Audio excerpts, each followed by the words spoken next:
할렐루야. 함께 찬양하며 하나님 앞에 나아가십시다. 주께와 엎드려 자리를 하셔서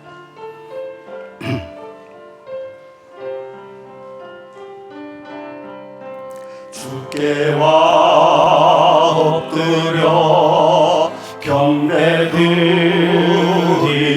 경배드립니다. 주 계신 곳에 기쁨 가득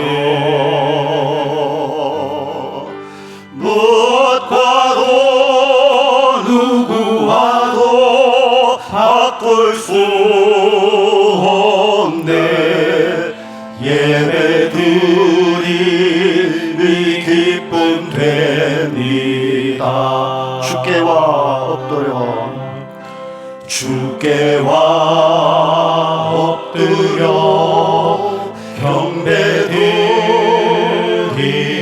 경배드립니다.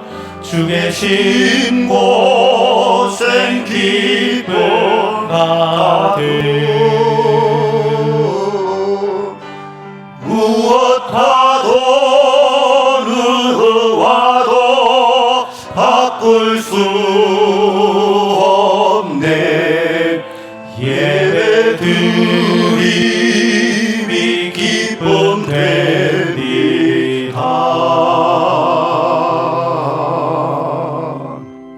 영광의 주님 감사합니다. 한 주간 주의 은혜 가운데 주신 바 된 삶의 현장에서 믿음으로 살다가 주의 복된 날 기억하며 주 앞에 나왔습니다. 살아계신 삼위 하나님 그 이름을 높이며 예배하오니 이 시간 임재하셔서 그 모든 영광 홀로 받으시며 참여한 주의 백성들 심령과 그 삶 속에 은혜 위에 은혜 베풀어 주시옵소서. 예배의 시종을 온전히 주께 의탁하옵고 우리 구주 예수님 이름으로 기도하옵나이다. 아멘. 함께 사도신경으로 신앙 고백합니다. 나는 전능하신 아버지 하나님 천지의 창조주를 믿습니다. 나는 그의 유일하신 아들 우리 주 예수 그리스도를 믿습니다. 그는 성령으로 잉태되어 동정녀 마리아에게서 나시고 본디오 빌라도에게 고난을 받아 십자가에 못 박혀 죽으시고 장사된 지 사흘 만에 죽은 자 가운데서 다시 살아나셨으며 하늘 오르시어 전능하신 아버지 하나님 우편에 앉아 계시다가 거기로부터 살아있는 자와 죽은 자를 심판하러 오십니다. 나는 성령을 믿으며 거룩한 공교회와 성도의 교제와 죄를 용서받는 것과 몸의 부활과 영생을 믿습니다. 아멘. 교동문 제66번 66번 시편 150편 말씀을 함께 교독하시겠습니다. 할렐루야. 그의 성소에서 하나님을 찬양하며 그의 능하신 행동을 찬양하며 나팔 소리로 찬양하며 소고치며 춤추어 찬양하며 큰 소리 나는 재금으로 찬양하며 호흡이 있는 자마다 여호와를 찬양할지어다. 할렐루야. 아멘. 자리에 앉으셔서 찬송가 303장 찬송입니다.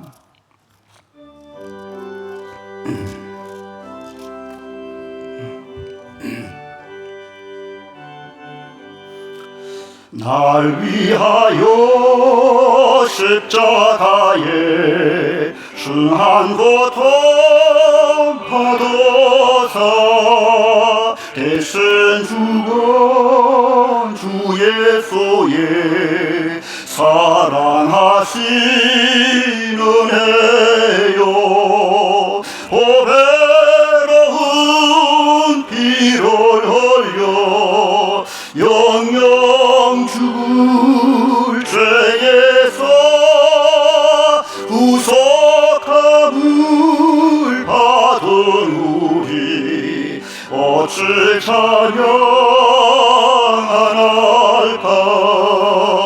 예수 안에 있는 우리 한량없이 즐겁고 주 성령의 외로함이 마음속에 차도다.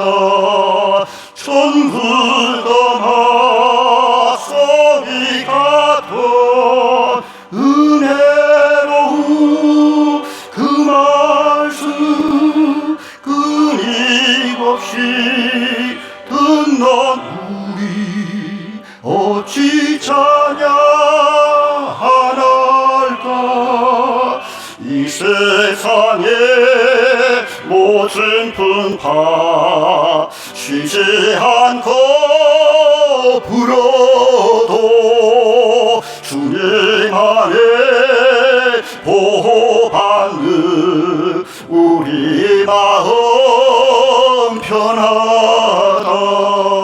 늘 깨어서 기도하고 조천 바라며 주님만을 기다리니 어찌 찬양. 이 세상의 모진 풍파 이 세상의 모진 풍파 쉬지 않고 불어도 주님 안에 보호받는 우리 마음 편하다. 늘 깨어서 기도하고 저 천국을 바라며 주님만을 기다리니 어찌 찬양하날까.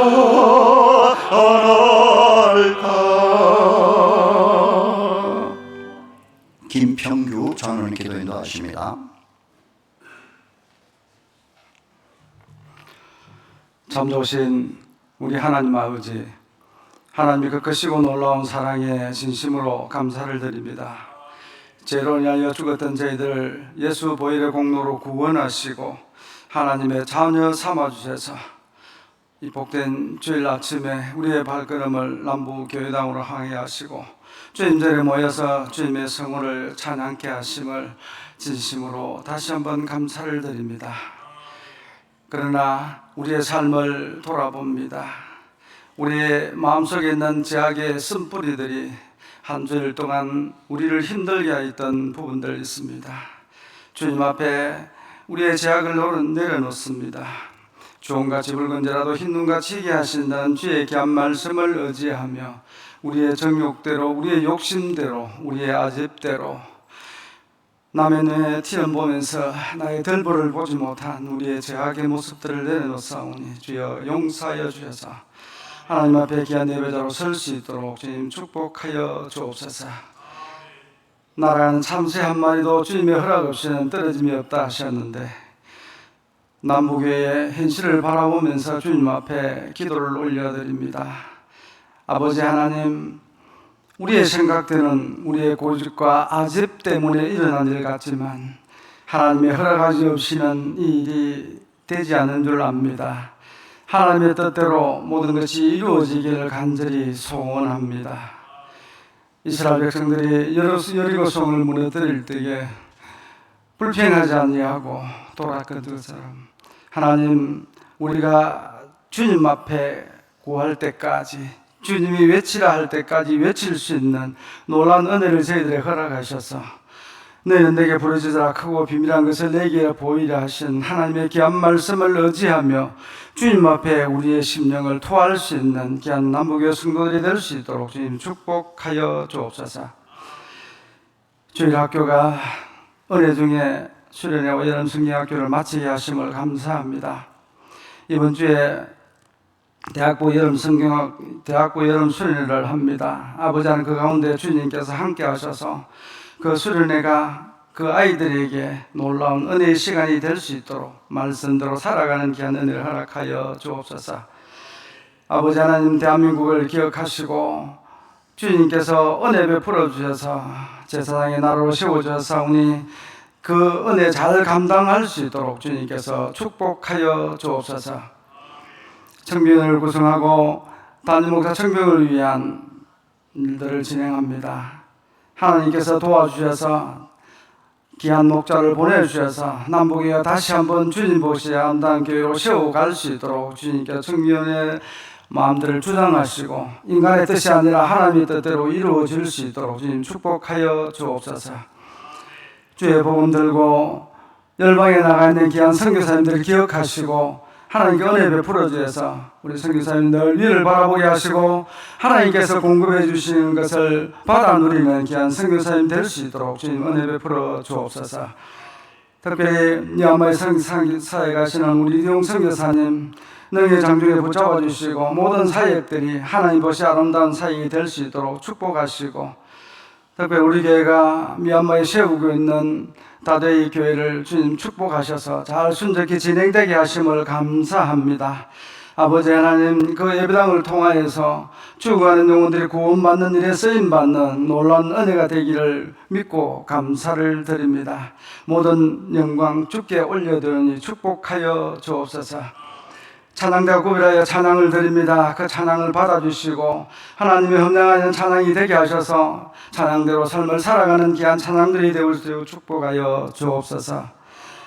귀한 목사님 세우셔서 하나님 말씀을 선포합니다. 그 말씀을 통하여서 우리의 심령과 골수가 찔러 쪼개는 능력의 말씀으로 나타나게 하시고 육신의 약하여서 아버지 앞에 구하는 자 있사오니 아버지 하나님 말씀을 통하여 치유를 받는 놀라운 능력의 역사가 나타날 수 있도록 주여 축복하여 주옵소서. 영적으로 힘들어하는 자들이 하나님 말씀을 통하여서 회복의 역사가 나타나는 귀한 예배가 될 수 있도록 주님 축복하여 주옵소서. 다시 오실 예수 그리스도 이름으로 기도드립나이다. 아멘.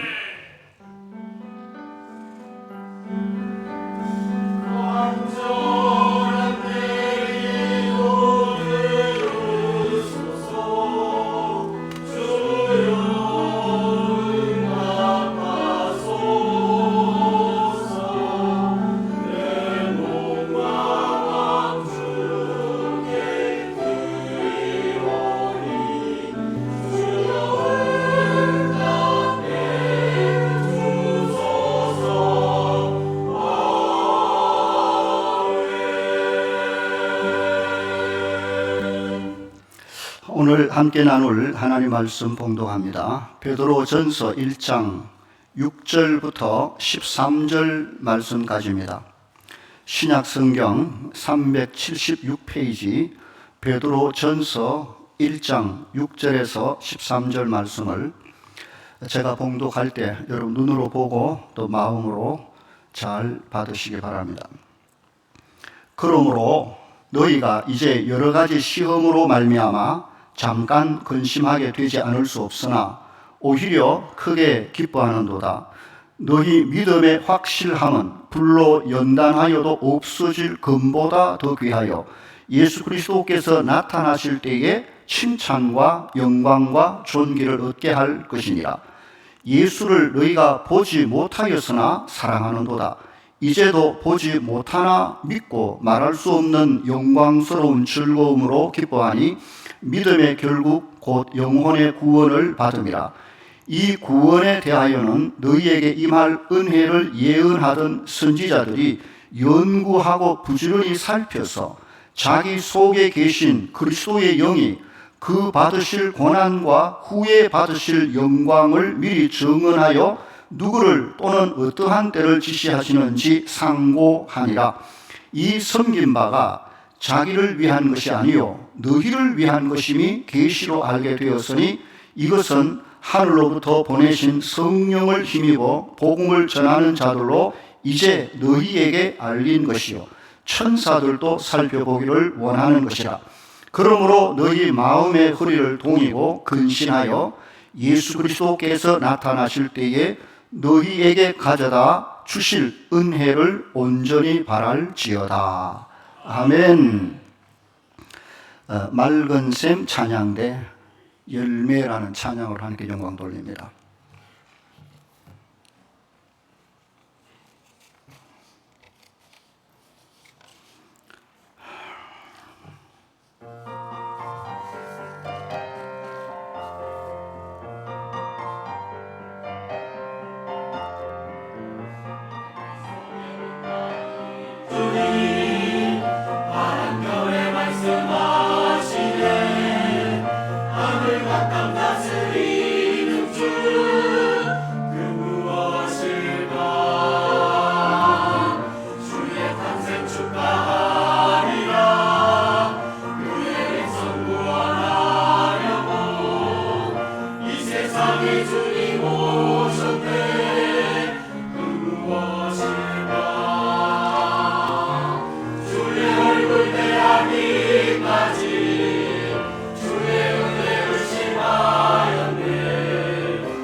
아멘. 성가대 반주가 남자같이 아주 너무 좋네요. 곡도 너무 좋았는데 여자 반주자들만 보다가 남자가 반주하니까 또 다른 그 은혜가 있고 너무 좋아요. 자, 표정 관리부터 합시다. 여러분, 진지한 건 괜찮은데 무서운 표정은 좀 곤란합니다. 가뜩이나 제가 오래간만에 또 강단에 서서 저도 떨리는데 여러분, 제가 겁먹으면 설교가 안 됩니다. 그래서 편안하게 제일 좋은 표정은 말씀을 기대하는 표정, 하나님의 말씀을 듣고 싶은 마음에 우러나는 표정. 어떤 표정인지 볼까요? 그런 표정이 아마도 제일 좋을 거, 말씀을 듣고 싶은 자의 얼굴. 그래야 저도 편하게 말할 수 있죠.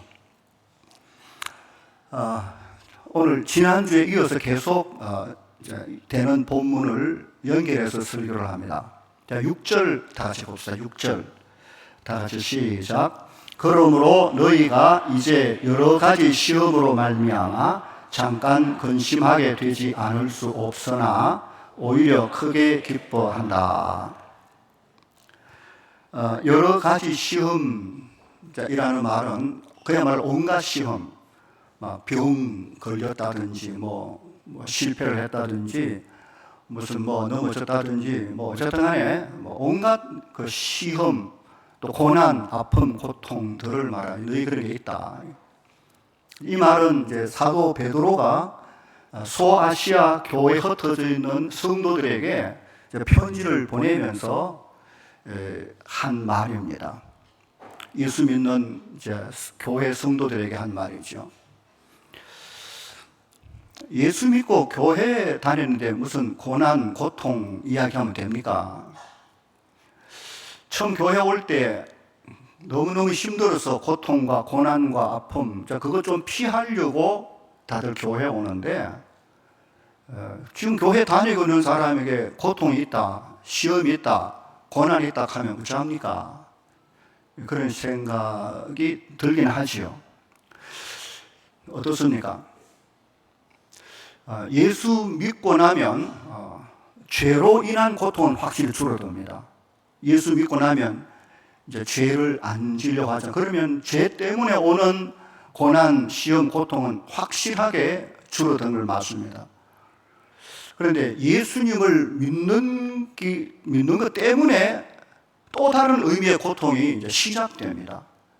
그게 만만치 않습니다. 작은 고통이 아니라 쉽지 않은 고통. 예수 안 믿었으면 차라리 안 당해도 될 예수님 믿는 것 때문에 오는 시련, 고통은 그것도 만만치 않습니다.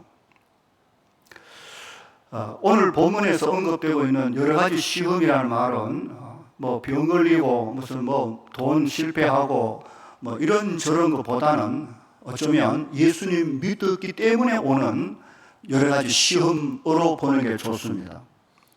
지난주 말씀드렸잖아요. 그 로마에서 엄청난 그 방화로 인해서, 화재로 인해서 로마 황제 네로가 그 사건을 기독교인들에 뒤집어 씌워 교회를 향한 대박해가 시작됩니다. 무시무시합니다. 역사책을 좀 보거나 하면 끔찍합니다. 기독교인들을 사거리 잡아 죽이려고 하는 그 화형시키고 짐승의 밥으로 만들고 십자가 매달고 하는 그런 게 시작되잖아요. 베드로가 그 현장을 로마에서 다 보고 있지 않습니까? 그러니까 이게 이제 로마의 영지인 소아시아 지역으로 뻗어가면 그 교회 이제 갓 예수 믿은 성도들이 어찌 되겠습니까? 걱정이 이만저만 아닐 겁니다. 로마에 그런 일이 벌어졌다더라. 곧 이게 우리가 사는 이곳으로도 곧 박해가 시작될 거야. 어쩌지? 그 걱정과 염려가 엄습해 올 겁니다. 그게 안 당해보면 잘 모르겠지만 굉장할 겁니다. 그래서 이 편지를 쓰고 있는데, 여러분, 고난과 시험, 고통이 오면 왜 걱정을 합니까? 오면 왔지, 이렇게 합니까? 실패를 한다든지 병에 걸린다든지 이렇게 되면 당장 근심이 찾아오고 걱정이 찾아오죠. 그 이유를 한번 생각해 보죠. 왜 그럴까요? 단지 고난 때문일까요? 아니죠. 고난의 의미를, 뜻을 알면, 이유를 알면 생각이 달라질 겁니다. 이 고난이, 이 질병이 그 뒤에 내게 어떤 결과를 가져다 줄지 모르기 때문에 걱정이 되는 겁니다. 지금 이 병에 걸렸는데 이게 나을지 안 나을지 어찌 압니까? 지금 문제가 터졌는데 이게 우리를 살릴지 망하게 할지 모르잖아요. 그러니까 다분히 걱정과 염려가 사정없이 밀려오는 것입니다. 알고 나면 괜찮잖아요. 모르니까 그런 거지요.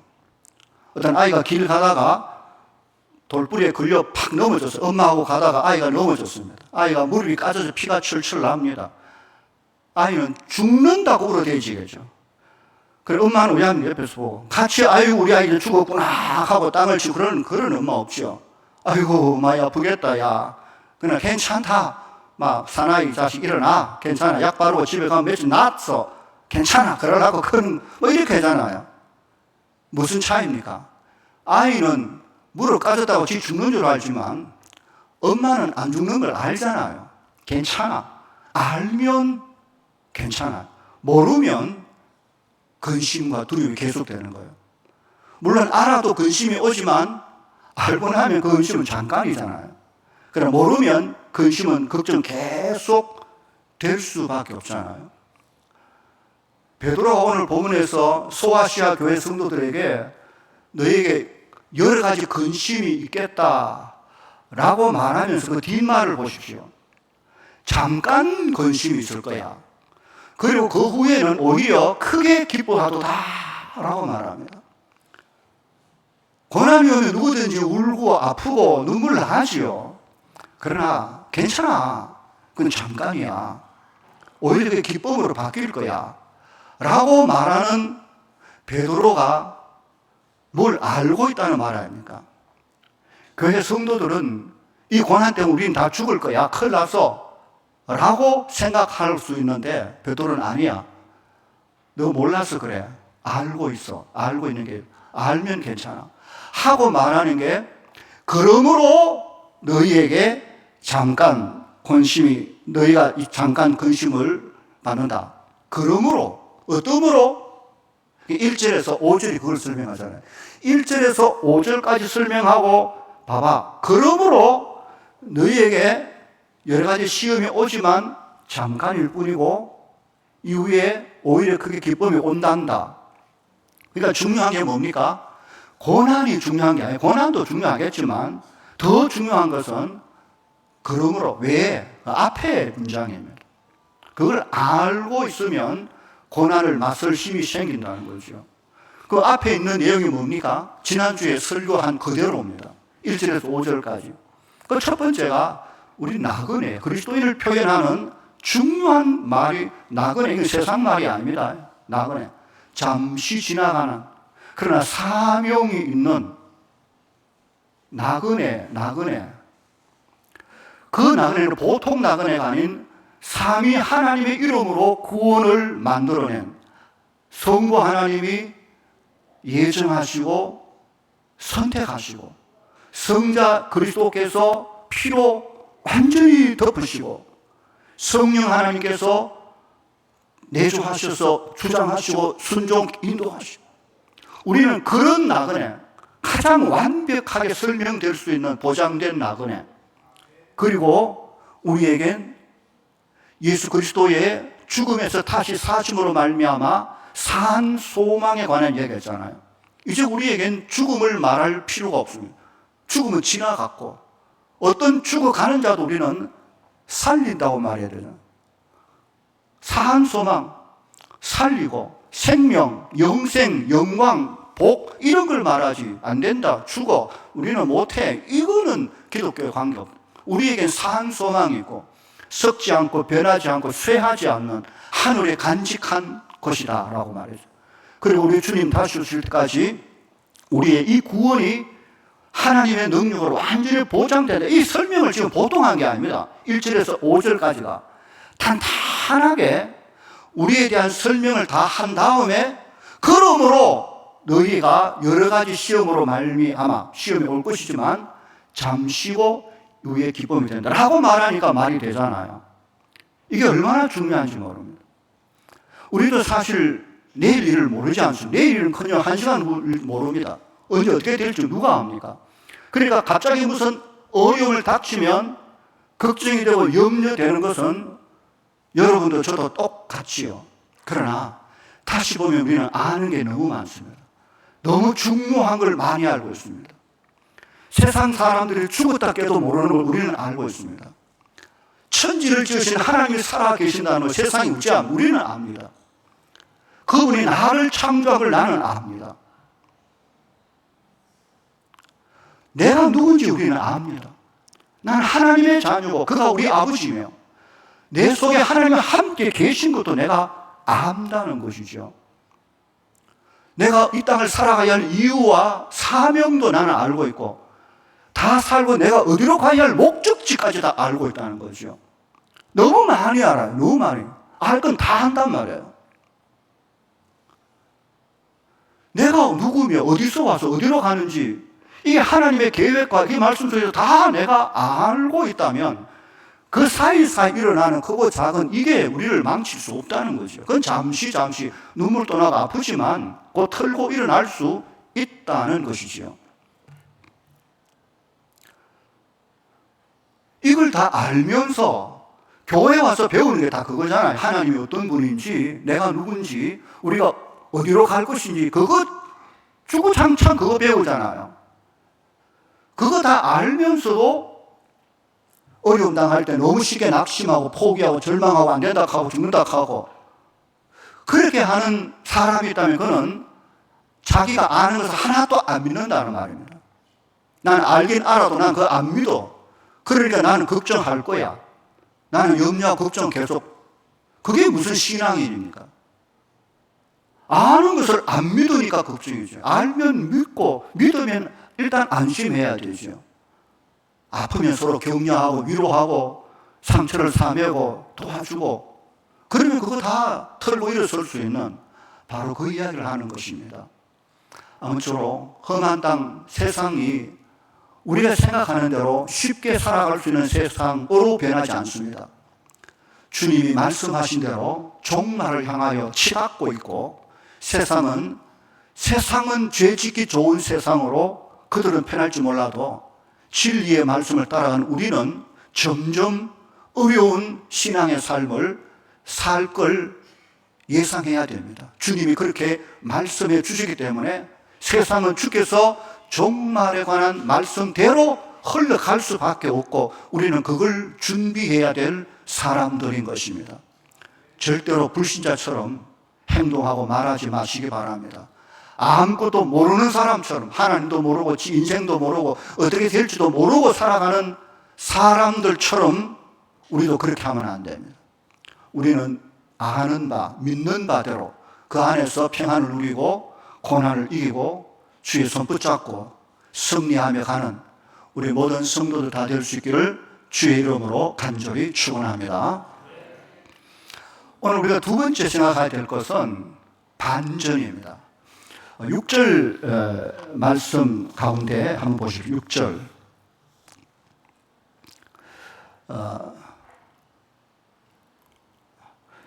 6절 끝에 보면 분명히 여러 가지 시험이 오는데 그 시험이 잠깐 근심 같아 보이지만 결국은 확 바뀌어서 오히려 기쁨이 된다라고 말합니다. 반전이죠. 성경을 보면 하나님은 반전의 하나님이다 그렇게 말할 수 있어요. 완전히 뒤바꾸시는 하나님.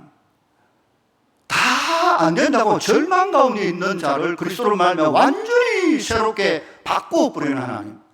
인생 기고만장하여 다 될 것 같지만 하나님께서 노하시면 완전히 끝나버리는 그 하나님은 반전, 얼마든지 상황을 완전히 뒤집어 놓을 수 있는 근심으로 망할 것 같지만 오히려 이게 큰 기쁨으로 바뀌죠. 그 반전의 이유가 뭡니까? 보면 7절입니다. 7절 우리 다 함께 읽어볼까요? 7절 시작.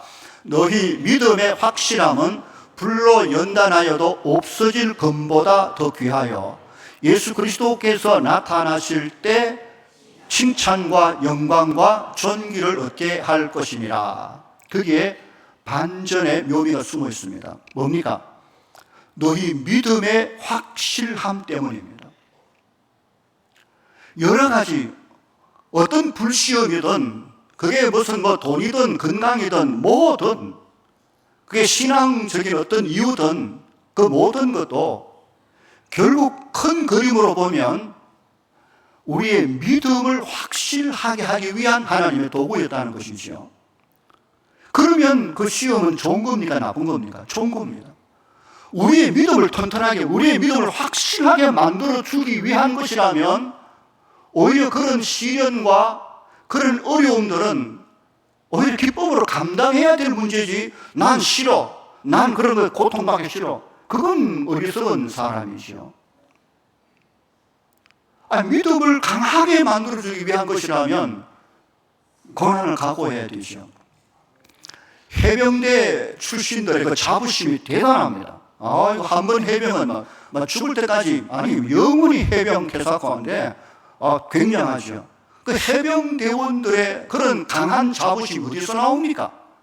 그건 지옥 같은 훈련을 통과했기 때문에 나오는 것이죠. 정말 그 훈련의 과정을 겪어서 그들은 그런 자부심을 가지는 것이죠. 만약 해병대원을 뽑아놓고 교관이 너는 좀 쉬어. 너무 힘드니까 연례 좀 봐줄 테니까 좀 저기야 쉬어. 이러면 그 해병대원이 아이고 고맙습니다 하겠습니까? 아니죠. 펄쩍 뛰지요. 왜 나를 이 훈련에서 제외시킵니까? 내가 훈련 받아야 될 사람인데 왜 나를 뺍니까? 나를 뺍니까? 하고 달아들 거 아닙니까? 귀엽고 스스로 자청한 그 고난의 훈련을 통과한 그가 이후에 해병의 그 자부심을 가지고 떠들고 다닐 수 있는 것이지요. 바로 그와 같은 것임을 보여줍니다. 믿음은 확실해야 될 만큼 아주 중요한 요소를 가지고 있죠. 오늘 그걸 그 7절에서 뭐라고 말합니까? 어떻게 표현합니까? 불로 연단하여도 없어질 금땡이보다 더 귀하다라고 말합니다. 불로 연단한 금의 가치는 얼마나 중요한 그 순금, 그것이 소중하다는 걸 다 압니다. 그러나 그 순금을 아무리 많이 가지고 있어도 믿음이 할 수 있는 그 어떤 일도 그것은 해낼 수 없는 것이지요. 우리에게 있어서 가장 소중한 건 뭡니까? 입고 먹고 마시는 것보다 내 영혼의 죄악에서 영원히 구원되는 구원의 소중함이 얼마나 중요합니까? 내 영혼의 구원을 위하여 그 금땡이가 할 수 있는 일이 뭐가 있습니까? 아무것도 없습니다. 그 금을 통째로 다 팔아도 내 영혼의 어떤 것도 구원할 수 있는 힘이 금땡이 속에는 없지요. 오직 나를 구원할 수 있는 하나님의 놀라운 선물은 예수 그리스도의 십자가와 부활을 믿는 믿음으로 구원 얻는 이 믿음의 가치가 불로 연단하여 얻게 된 순금보다 더 소중하다는 걸 알아야 되죠. 우리는 믿음의 가치를 금땡이보다 소중하게 여기고 있는지, 어떻게 금이 딱 하면 믿음이 뭐고 다 치우고 금 쫓아가 버리는 그런 믿음이 아닌지 살펴봐야 됩니다. 그리고 믿음이 그렇게 소중한 이유는 결국 우리가 그 믿음을 키워서 훈련해서 강한 믿음을 만들어 그 믿음으로 가정과 사회와 하나님 나라와 교회를 위하여 일할 수 있는 힘을 얻기 때문에 그런 것입니다. 예수를 믿고 믿음이 있어도 믿음이 훈련되지 아니하고 키워지지 않아 강해지지 아니하면 그는 일을 못합니다. 그냥 믿음의 사람으로 그냥 예배하고 앉아 있을 수는 있어도 하나님의 나라를 위하여 아무것도 못 시킵니다. 그 믿음 없는 자에게 뭘 시킵니까? 뭘 봉사를 시킵니까? 청소를 시킬 수가 있습니까? 뭘 직분을 맡길 수가 있습니까? 맡기보면 막 원망, 불편이고 짜증이고 막 아무것도 안 되거든요. 믿음 없으면 하나님의 자녀라도 믿음을 안 키우면 못 시켜요. 시킬 수가 없어요. 시키면 손해예요. 믿음이 키울 때까지, 클 때까지 기다려야 됩니다. 믿음이 확실하고 커서 강한 믿음으로 맡겨준 사명, 가정과 직장과 교회와 모든 일들의 충성을 다할 때 오는 게 뭡니까? 결국 우리가 주 앞에 섰을 때 주께서 우리에게 그리스도께 나타나실 때에 칭찬과 영광과 존귀를 얻는다라고 말합니다. 구원은 하나님의 은혜로 그냥 주시지만 칭찬과 존귀와 영광, 이런 상급 면류관들은 믿음으로 충성된, 그야말로 죽도록 충성한 자에게 주시는 하나님의 상이잖아요. 그 믿음이 얼마나 중요한지 오늘 설교 내용 전체가 이 믿음에 관한 이야기입니다. 이 믿음을 시시하게 볼 게 아니라 정말 중요하게 여기고 관리하고 잘 끌고 가서 마지막 주님 앞에 섰을 때 그 믿음의 결과들을 우리가 내놔야 되기 때문에 한평생 우리는 하나님이 내게 주신 이 믿음이라는 소중한 선물들을 어떻게 관리하느냐, 이것이 너무나도 중요한 숙제인 것입니다. 오늘 본문 가운데 그 믿음이 확실해야 되고 중요한 진짜 이유가 하나 나옵니다. 오늘 그 이야기를 잠깐 좀 하려고 합니다. 믿음을 확실하게 해야 되고 강하게 튼튼하게, 물론 충성하고 일하기 위하여 믿음을 키워야 되는 건 맞는데, 그것도 맞지만 진짜로 중요한 본질적인 믿음을 확실하게 될 이유가 나오는데, 본문 8절을 한번 볼까요? 8절 다 같이 시작. 예수를 너희가 보지 못하였으나 사랑하는도다. 이제도 보지 못하나 믿고 말할 수 없는 영광스러운 즐거움으로 기뻐하니 라고 말합니다. 왜 믿음을 강하게 확실하게 해야 됩니까? 왜 믿음을 튼튼하게, 해병대 지옥 훈련보다 더 불시험을 받더라도 내 믿음을 키워야 될 이유가 나옵니다. 그건 뭡니까? 그 나와 있잖아요. 두 번이나 같은 말을. 예수를 보지도 않고 믿어야 됩니다. 이게요. 예수님을 보여주고 믿으면 뭐 믿잖아요. 하나님 여기 있다. 하나님 계시네. 예수님 계시네. 예수를 보지도 않고 예수를 믿으려면 그 믿음은 그냥 작은 믿음까지 못 믿어요.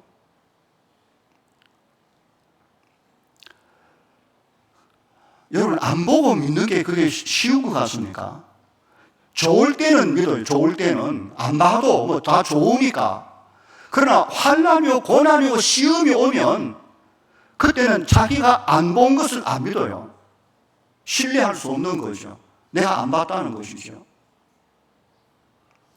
예수님을 보지도 않고 믿는 믿음 가지는 것은 굉장히 심각하고 중요한 문제입니다. 좋을 때는 예수 잘 믿지요. 충성 봉사하지요. 그러나 그 예수 때문에 시험이 오고 환난이 고난이 오고 심지어 불시험이 오고 막 목에 칼이 들어오면 보지도 않은 예수님을 끝까지 붙들고 믿는다고 말할 수 있겠습니까? 그 예수님을 사랑한다고 말할 수 있겠습니까? 그렇게 말할 수 있는, 난 안 봤지만, 난 안 들었지만 나는 주님을 믿고 사랑합니다 라고 말할 수 있는 믿음을 가지려면 그 믿음은 보통 믿음이 강한 그런 믿음입니다. 본문에 나오는 사도 베드로, 사도들은 예수님을 봤습니다. 주님과 함께 있었고 주의 말씀을 들었고 교제했고 십자가와 부활하신 주님을 다 만났습니다. 그러나 지금 소아시아에 흩어져 있는 성도들은 예수님을 본 적이 없습니다. 만난 적도 없고 주님을 손잡아 본 적도 없습니다. 나중에 주님 시대의 사도들이 다 죽고 나면 그 훗날 사람들은 아무도 예수님을 볼 수도 없습니다. 주님이 다시 오시기까지는, 우리가 천국에 지금 가기 전까지는 어느 누구도 예수님을 만나거나 예수님을 보거나 예수님의 음성에 귀로 들을 수 있는 사람은 없습니다. 그럼에도 불구하고 예수님을 믿는 믿음은 도대체 그 뿌리가 뭐냐는 것이지요. 그럼에도 불구하고 예수님을 사랑한다고요? 그 사랑은 어디에 뿌리를 두는 것입니까? 이것이 너무나도 중요합니다. 우리의 믿음의 근거가 어디인가? 내가 눈으로 본 것에 있는가? 내가 귀로 들어야만 되는가? 어디에 있는가? 자, 이 이야기를 하려면 마가복음 16장을 잠시 봐야 됩니다. 자, 마가복음 16장을 좀 펴보십시오. 그 예수님이 부활하신 이후에 그 이야기가 잠깐 나오는데, 주님이 어떤 믿음을 우리에게, 제자들에게, 우리에게 원하는지 그 이야기를 설명하는 것입니다. 그 잘 보셔야 됩니다. 마가복음 16장. 예수님이 십자가에 죽으시고 사흘 만에 부활하신 십자가와 부활 사건은 앞으로 이 땅에 하나님의 백성들에게 있어서 믿음의 중요한 두 기둥입니다. 주님의 십자가 사건과 죽음에서 부활하신 이 두 사건 중에 하나로 무너지면 신앙은 무너집니다. 그 예수님께서 십자가에 죽으시고 부활하실 때 제자들이, 앞으로 이 복음을 증거해야 될 제자들에게 가장 중요하게 주님이 하셔야 될 일은 제자들에게 자신의 부활을 보여주셔야 됩니다. 내가 3일 후에 부활할 거라고 말했지. 그러니까 그때 너희가 무덤에 와. 그러면 내가 부활하는 장면을 너희 눈으로 볼 거야 라고 했어야 됩니다. 그럼 제자들은 그 시간 맞추어서 무덤가에 3일 후에 앉아있다가 주님이 부활하실 그 장면을 눈으로 확인하면 끝나는 거잖아요. 눈으로 봤으니까.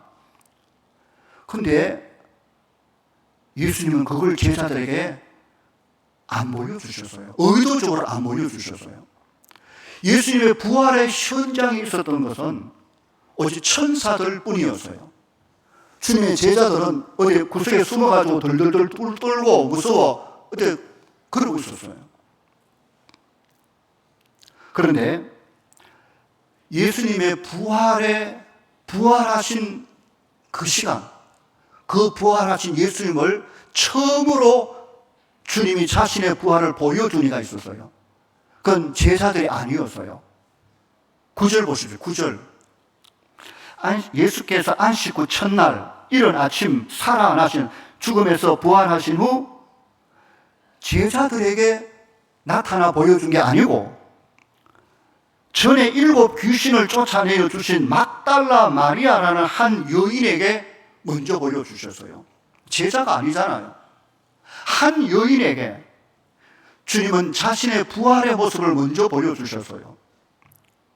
그리고는 10절에 마리아가 부활의 주님을 만나고는 막 팔팔 뛰었겠죠. 너무 좋아가지고 만나가지고. 그리고는 10절에 마리아가 가서 예수와 함께 하던 사람들 11 제자겠죠.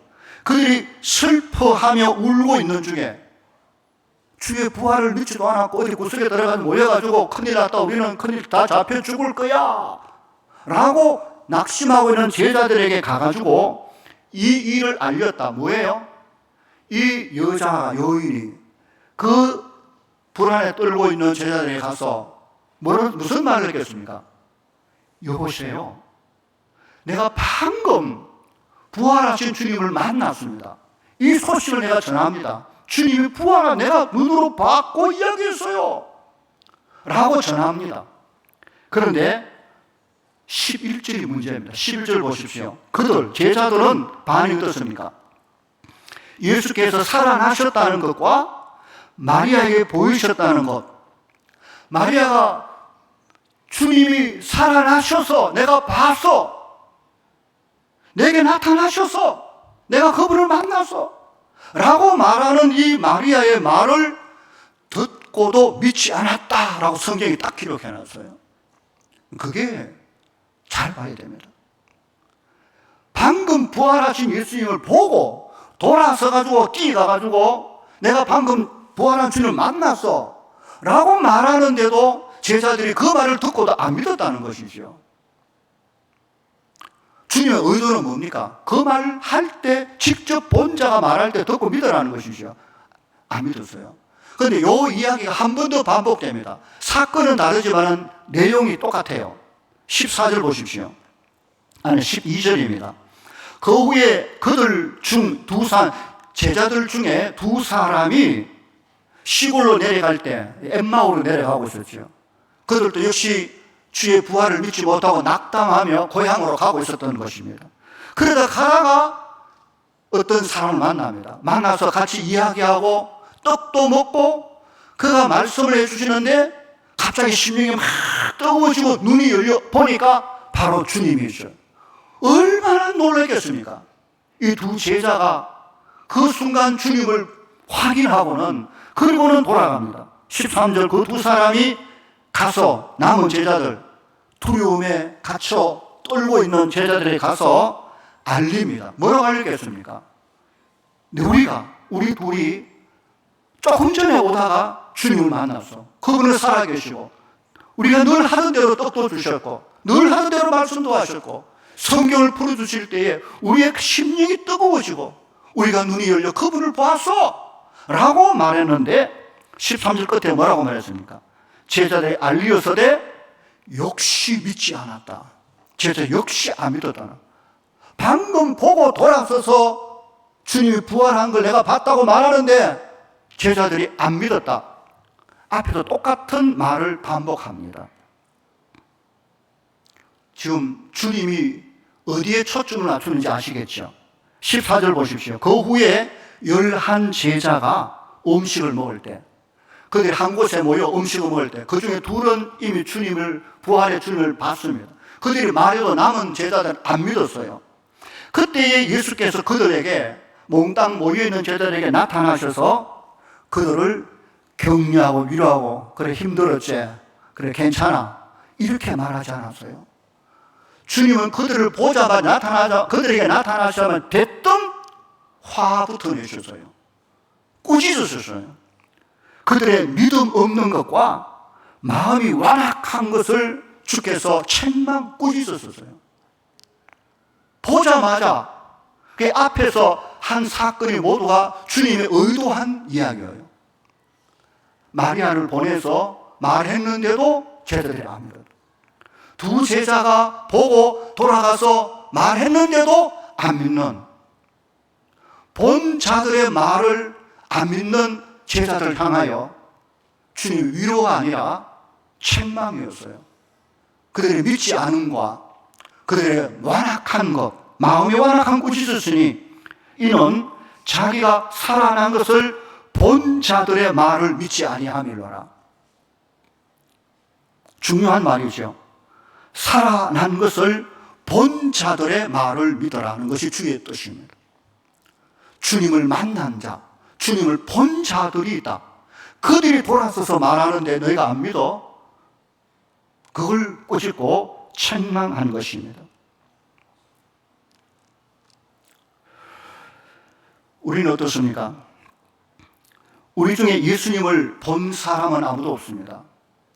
저도 평생 목사로 설교하지만 내 눈으로 주님을 본 적도 없고, 이 귀로 주의 음성을 직접 사람이 말하는 것처럼 들어본 적도 없습니다. 여러분은 어떻습니까? 영적으로 깊이 기도하고 빠지면 주님이 보입니까? 주님이 보인다고 말하면 그 사람은 진짜 심각한 문제를 주십니다.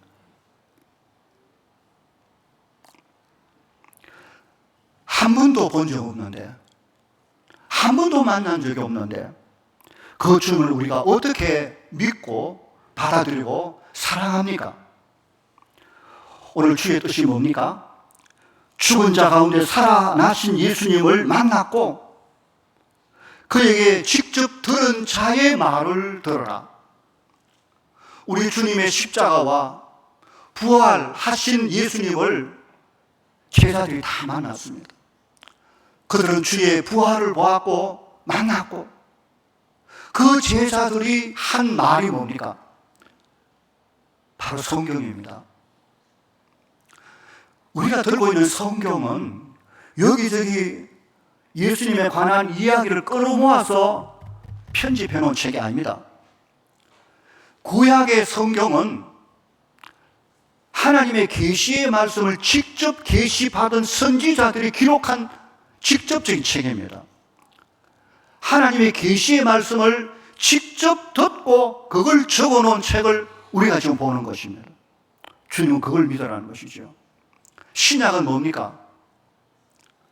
예수님에 관한 여러 가지 이야기를 여기저기 편집에 끌어모은 책이 아닙니다. 주님과 함께 있었고 주의 말씀을 들었고 주의 십자가를 보았고 부활하신 주님을 직접 만난 제자들이 직접 쓴 글입니다. 그 말, 그 증언입니다. 그걸 우리가 지금 손에 들고 있는 것입니다. 직접 본 자들의 말을 우리가 지금 글로 받는 것입니다. 주님이 원하는 믿음은 바로 이 성경 위에 있습니다. 이 말씀 위에 있습니다. 여러분이 성경을 들을 때 그냥 책으로 들고 있으면 안 됩니다. 2000년 전에 기록됐지만 그때 주님을 직접 경험하고 만난 사람들이 직접 기록한 그 사람들의 책을 바로 우리가 들고 있는 것입니다. 언젠가 우리가 다 천국 가면, 아니 하나님이 지금이라도 부르시면 우리는 주님을 직접 뵐 겁니다. 직접 만나고 직접 얼굴도 보고 할 겁니다. 그러나 이 땅에 있는 동안 주님이 원하시는 것은 그가 다시 오실 때까지 그가 그의 종들을 통하여 기록한 주님을 본 자들의 증언, 곧 성경의 말씀을 믿으라는 것입니다. 이 성경 위에 너희 믿음의 기초를 세우라는 것입니다. 믿음은 그래서 직접 본 자들의 증언을 듣는 데서 시작합니다. 우리의 눈으로 보는 것이 아니라, 눈이 아니라 직접 본 자들의 증언을 듣는, 말씀을 듣는, 하나님의 말씀에 귀를 기울이는, 여기서 우리의 믿음이 생기고 역사합니다. 성령은 진리의 영이시라. 하나님의 말씀에 귀 기울일 때, 그 말씀에 귀 기울일 때 성령님은 사정없이 역사하십니다. 뜨겁게 역사하시고 우리 속에 믿음을 일으키시고 우리의 생각을 바꾸시고 삶을 변화시켜 주시는 것입니다. 말씀 위에, 성령 위에 누가 뭐라 해도 우리는 기록된, 하나님의 영감으로 기록된 성경 위에 내 믿음이 있기에 우리는 흔들리지도 않고 흔들려서도 안 되는 것입니다. 내가 내 눈으로 본 건 의심할 수 있어도 기록된 하나님의 말씀은 절대로 의심할 수 없는 진리의 말씀이기에 그 위에 저와 여러분의 믿음의 뿌리를 내릴 수 있기를 주의 이름으로 축원합니다. 세상이 아무리 태풍처럼 심어라도 이 기록된 하나님의 말씀 위에 믿음의 기둥을 세운 사람의 집은 절대로 허물어지지 않습니다. 말씀을 제껴버리면 믿음도 와장창 무너지고 마는 것입니다.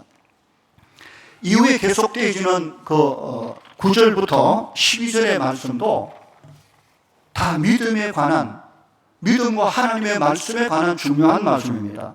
시간이 많이 가버려서 자세하게 설명을 못해도 9절에 보면 믿음의 결국 곧 영혼의 구원을 받음이라 라고 말하면서 이 구원에 대하여 라고 하잖아요. 이 구원에, 우리의 구원에 대하여 믿고 우리 영혼이 구원받는, 이 구원받는 일에 있어서 이 믿음의, 이 구원에 대하여 라고 말하면서 뭐라고 말씀하시는가 하면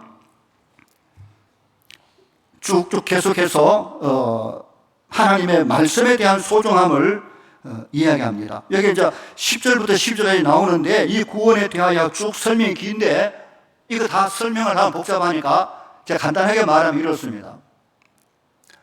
구약의 선지자들이 하나님의 계시의 말씀을 받았을 때, 하나님의 계시의 말씀을 받았을 때 그들이 그 계시의 말씀을 듣고 아무 생각 없이 눈 감고 이렇게 그냥 받아 적은 게 아니라는 것입니다. 오늘 성경에 보니까 그들이 계시의 그 받은 말씀을 기계적으로 그냥 받은 것이 아니라 그 말씀을 부지런히 연구하고 살피고 뒤에 상고까지 했다라고 말합니다. 하나님의 말씀을 그냥 눈으로 보고 말씀 이런 게 아니라 말씀을 받고 내가 받은 계시의 말씀이 어떤 의미인지, 왜 이 말씀인지, 이게 뭔지 앞뒤도 맞춰보고 생각도 기도하면서 깊이 연구하고 살폈다라고 성경에 말합니다. 이게 태도가 너무너무 중요합니다. 구약 선지자들이 자기들이 받은 하나님의 계시에 대한 태도가 오늘 우리와 상관없으십시오. 우리가 이 말씀을 그냥 말씀이니까 그냥 받고 지나가 버리는 게 아니라 그 말씀을 하시는 하나님 누군지, 왜 말씀을 하시는지, 내게 무슨 말씀을 하시는지 생각하고 연구하고 살필 때 성령께서 강하게 역사하셔서 그 선지자들에게 놀라운 것을 알게 하셨습니다. 그게 뭔가 하면 자기가 받은 계시의 말씀 속에 장차 오실 메시아 하나님 아들 그리스도가 예언되어 있다는 사실을 그들이 성령으로 알게 된 것입니다. 그냥 봐서는 몰라요. 그냥 계시의 말씀은 눈 감고 손으로 적었으면 알 수 없는, 성경은 눈으로 그냥 보면 그냥 그 말씀이에요. 그러나 성령의 조명을 받아 연구하고 깊이 묵상하면 전에 전혀 보이지 않던 진리들이 샘물 터지듯이 올라올 때가 너무 많아요. 얼마나 깊은지 모릅니다. 하나님 말씀의 깊이가 얼마나 깊은지, 얼마나 오묘한지 이 선지자들처럼 부지런히 살피고 묵상하고 기도하고 연구할 때 성령께서 계시로 알게 해주시는 은혜들이 얼마나 많은지 몰라요. 선지자들은 너무 놀래가지고 와, 내가 받은 계시 속에 메시아가 예고되어 있어. 그걸 알게 되자 그들의 마음이 불이 붙는 것 같았어요. 그래서 더 기도하고 더 연구하고 더 살펴보는 중에 하나님이 더 깊은 것을 알겠는데, 그 메시아가 장차 십자가에 고난 받으실 것과 영광 받으실 부활의 영광까지 예고되었다는 걸 그들이 알게 된 것입니다. 그건 아주 깊은 차원에 들어가. 그 시대가 언제입니까? 그때 그 계시의 말씀 속에 그리스도의 고난과 부활의 영광까지 찾아낸 것은 굉장한 진보입니다. 그들이 엄청 놀랐습니다. 목사니까 늘 성경 연구하고 기도하니까 그런 경험을 종종 합니다. 그냥 늘 보던 성경인데 어느 날 그 본문 붙들고 막 기도하고 씨름하고 애타다 보니까 막 눈이 확 열리고 그 말씀 속에 이거구나, 하나님의 마음이 이거구나, 이걸 알게 됐을 때 막 소름이 돋을 정도로 기뻐요. 말씀 속에 그 보물 보화 진리를 여러분도 발견할 수 있기를 바랍니다. 그 얼마나 중요한지.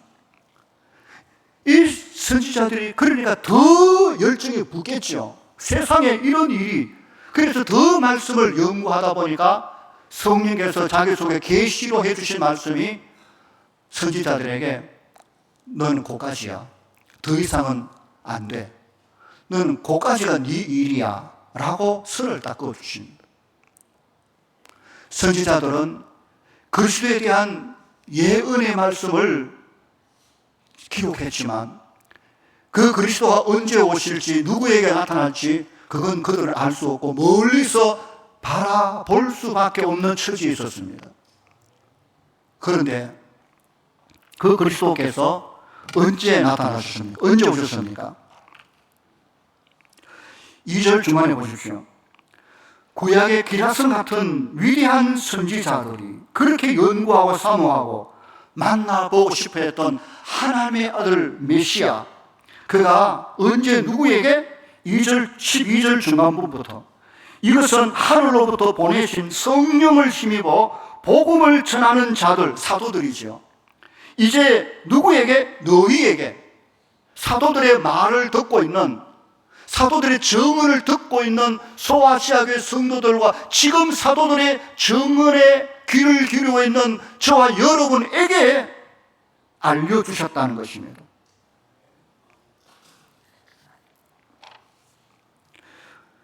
가끔 구약 성경을 읽다가 엘리야, 이사야, 모세, 아브라함, 다윗 위대한 하나님의 선지자들을 굉장히 부러워한 적이 있었습니다. 그러나 알고 보면 사실 그들이 우리를, 그리스도를 만난, 그리스도의 말씀을 읽고 묵상하고 순종하고 사는 우리를 엄청 부러워했을 겁니다. 앞으로 이 메시아를 만나서 그와 교제하고 그 은혜 가운데 살아가는 사람들이 얼마나 행복할까라고 누가 부러워했다고? 우리가 부러워했던 위대한 선지자들이 우리를 부러워했다. 우리가 그런 존재입니다. 천사들도 이걸 너무 알고 싶어 했습니다.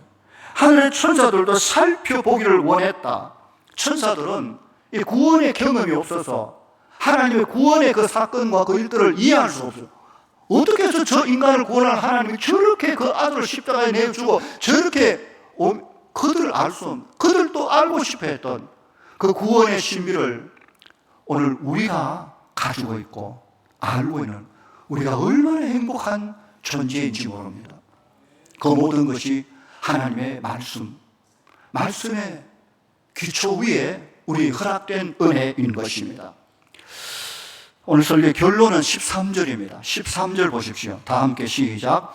그러므로 너희 마음의 허리를 동이고 근신하여 예수 그리스도께서 나타나실 때 너희에게 가져다 주실 은혜로 온전히 바랄지어다. 그러므로, 자, 설명 잘 들었죠? 그렇다면 이제 너희 마음의 허리를 바짝 동여 붙이고 근신, 정신 차려서 앞으로 어떤 불시험이 오더라도 준비해라, 감당해라, 낙심하지 말고 포기하지 말고 그 어려운 환경 가운데도 우리의 사명이 있고 가야 할 길이 있다. 요건 앞으로 베드로 전후서 살펴보면 그 구체적으로 나옵니다. 그걸 하나하나 가르치는 게 베드로 전후서 너무 중요한 책입니다. 그걸 준비하라는 것입니다. 그게 그리스도인이라는 것이죠. 그리고 언젠가 주님 다시 오실 때, 아니 우리가 지금이라도 주님 내 영혼 부르실 그때에 너희에게 가져다 주실 은혜, 그 은혜가 뭡니까? 첫째는 구원이지요. 우리의 영혼 구원입니다. 둘째로 믿음으로 충성함으로 말미암아 하나님 우리를 위하여 준비하신 칭찬과 영광과 존귀라는 면류관입니다. 이것을 바라보고 살아라, 이 이야기를 하고 있는 것입니다. 성경은 한편으로 보면 어려운 게 하나도 없지만 한편으로 보면 그 쉬운 것이 너무 오묘하게 완벽하게 설명을 하고 있는 책이 성경입니다. 말씀에 마음을 열고 귀를 기울이고 말씀 속으로 달려가는 행복함과 기쁨이 얼마나 좋은지, 온 세상 태풍이 불고 다 무너질 것 같아도 하나님의 말씀 위에 믿음의 뿌리를 내린 사람은 절대로 때로 아파하고 근심도 하겠지만 절대로 낙심하거나 포기하지 않는 것이지요.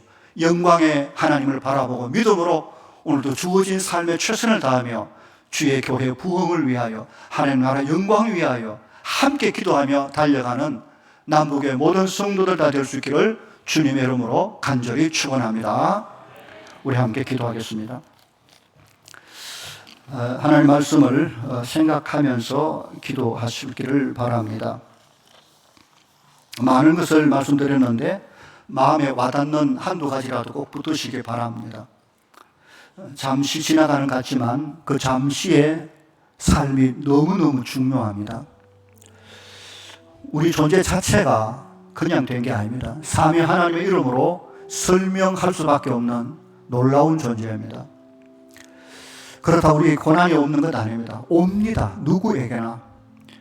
그러나 왜 오는지 우리는 압니다. 그 고난 속에서 우리는 우리의 믿음을 어떻게 훈련해야 되는지도 압니다. 그렇다면 그 믿음, 예수를 보지도 않고 당당히 믿을 수 있는 그 믿음을 우리가 가졌다면 그 믿음대로 살아가야 되는 것입니다. 우리 앞에 무엇이 올지 저도 모르고 여러분도 모릅니다. 그러나 우리는 너무너무 중요한 걸 전부 다 압니다.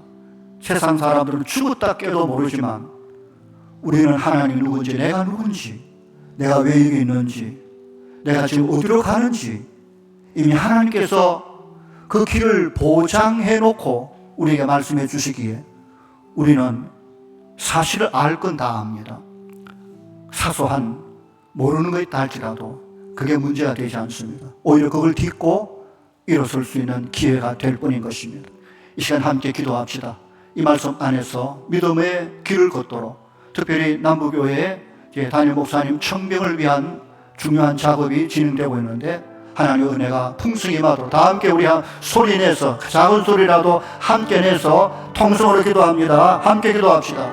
거룩하신 아버지 하나님, 은혜를 감사합니다. 성령의 오늘 이 시간 이곳에 임재해 주시고 말씀해 주신 것을 감사합니다.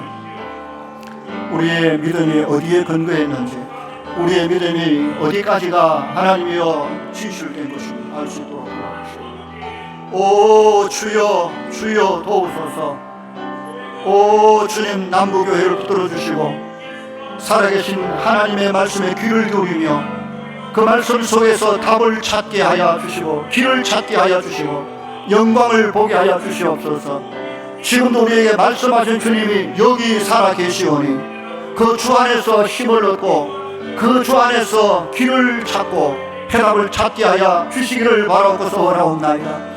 담임 목사 청명을 위한 모든 교회의 기도에 응답하시고 하나님의 은혜 속에 아름답게 진행되게 하시고 귀한 주께서 예비한 종을 허락하시며 남북에 다시 한번 하나님 말씀 위에 건강하고 아름답게 부어 성장할 수 있도록 은혜를 베풀어 주시기를 바라옵고서 원하옵나이다.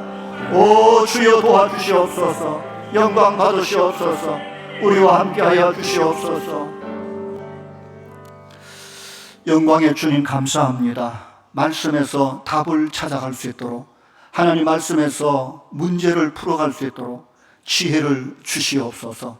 우리의 앞날을 주께서 성령 안에 보장하고 계시오니 두려움이 아니라 기대를 가지고 믿음으로 헤쳐 승리하는 온 성도들, 교회, 다 되게 해 주시옵소서. 예수님의 이름으로 기도하옵나이다. 아멘. 450장 찬송을 부릅니다.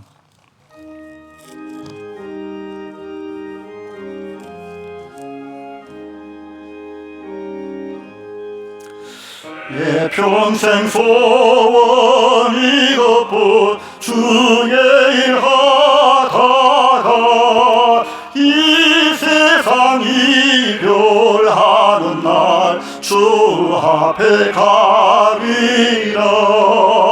꿈같이 헛된 세상이 취할 건 무엇냐. 이 수고함만 하여도 헛된 것뿐일세. 불같은 시험 많으나 겁내지 맙시다. 우주에 걷는 것이 이기고 남겠네. 검보다 귀한 믿음은 참 법에 되도다. 이 진리 믿는 사람들 다 복을 받겠네. 살같이 바른 관음을 주 위에 아끼세. 온 몸과 마음을 바치고 힘써세. 검보다 귀한 믿음은 검보다 귀한 믿음은 참 법에 되도다. 이 진리 믿는 사람들 다 복을 받게. 살같이 빠른 광어 살같이 빠른 광어를 주 위에 아끼세. 온 몸과 마음을 바치고 힘써서 일하세. 아멘. 거룩하신 주님, 주 앞에 우리의 삶을 올려드립니다. 여기 작은 예물, 우리의 마음과 정성과 삶을 부어 주 앞에 올려드립니다. 다 주님의 것이고 주의 은혜요, 주의 선물인데 잘 관리하게 하시고 주의 영광 위하여 잘 사용하게 해 주시옵소서.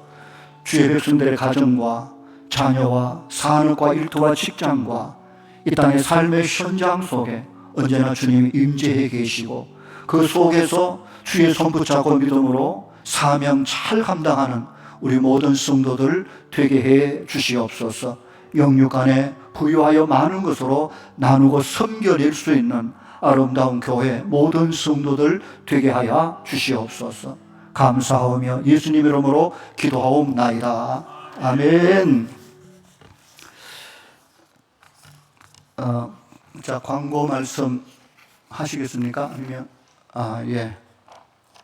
주보에 있는 내용들을 잘 참고하시기를 바라고요.